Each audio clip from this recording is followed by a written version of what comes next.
Good morning guys! Kumusta kayong lahat? Sa panahon ito, maulan at mahangin. May baha na rin sa mga iba-ibang lugar. So guys, panatilihin kayong mag-ingat guys. Magdasal.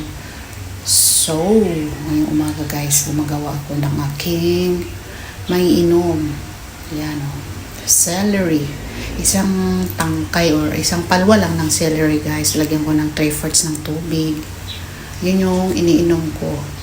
Pangalawang iniinom ko pagkatapos kong gumising guys. Yan, biniblender ko lang siya. Lagyan ng kaunting tubig, i-blender ng mga 3 to 5 minutes. So ayun na yan siya guys, yung aking inumin. So yun, inom-inom na tayo. So yun lang guys ang aking maibahagi sa umagang ito. God bless. Bye.